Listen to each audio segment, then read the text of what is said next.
মই বঙাইগাঁৱৰ আৰু তো সবে দাসে পাইছ মই আমাৰ বঙাইগাঁৱতে বিএড কৰি আছো বিএড গো যদিও বা টিচাৰ ট্ৰেইনিং হয় তথাপিও কিন্তু এই কুফা এক্সাম গো আমাৰ পিছাই নাচাৰে জীৱন গো একেবাৰে ভালে চলিয়া থাকে অতে আৰু এই পৰীক্ষা গো আহিয়া যায় আছে ইফালে আমাৰ মায়ে মোক ওটছ খুইয়া দিয়া আছে ঘৰৰ একেলাই বেটা যে সেইকাৰণে ঠিকছে মৰম পাং জানিছ না ৰাইজ খালি মৰমে দিয়াতো পৰীক্ষা গো ভাল নহব অল্প ভগৱানেৰে আশীৰ্বাদ লাগিব আৰু সেইকাৰণে পৰীক্ষাত যাওয়াৰ আগতে অল্প চাকি বাতিকে দিয়া যাং পৰীক্ষাৰ এক ৰাতি আগত পৰং যে সেইকাৰণে কৃষ্ণ প্ৰভুৱে আমাৰ সাহাৰা আৰু এলা হা ৰাইজ এনে ধেমালি কৰিছং সিৰিয়াসলি নলবি কিন্তু আৰু কলেজত যাই কিটি কি দেখং হে দহৰণ ইমি যে এলাও পৰিয়া আছে পঢ়া মানুহগিটিক ডিস্টাৰ্ব নকৰিয়া মই সোমাইলং ক্লাছৰ ভিতৰত আৰু ক্লাছৰ ভিতৰত সোমিয়া মই এইগ সাৰপ্ৰাইজ পাইলং ছাতসা আমাৰ বিকি ভাই মোক এত চালিয়া করে বানাইছে না একে দেখিয়ে মন গো খুশ হয়ে গেল জানিস না রাইজ পৰীক্ষাৰ সময়ত কাৰবা বাৰ্থডে নহব এংকাটো হবাই নাপাৰে আৰু এইফালে আমাৰ দীপ ভাইৰ আজি বাৰ্থডে জন্মদিন বুলিয়া খানিক নিয়ম কানুনকে কৰিলং মানে কেক কাটা নিয়ম গো আৰু কেক কাটা নিয়ম গো হল যেহেতু এলা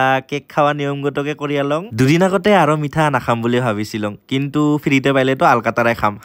এই বেংকুৰি গিটি কৰতে কৰতে আমি গেলং আমাৰ মৰমৰ বঙাইগাঁৱৰ সন্যাসী পাহাৰত আমাৰ সন্যাসী পাহাৰৰ ওপৰতো কিন্তু একটা চালিয়া ভিডিঅ' আহি আছে আশা থাকিল সেই গত তুমিরা ঠিকছে মৰম দিবি দে তাহলে কালি আৰু লগ পাম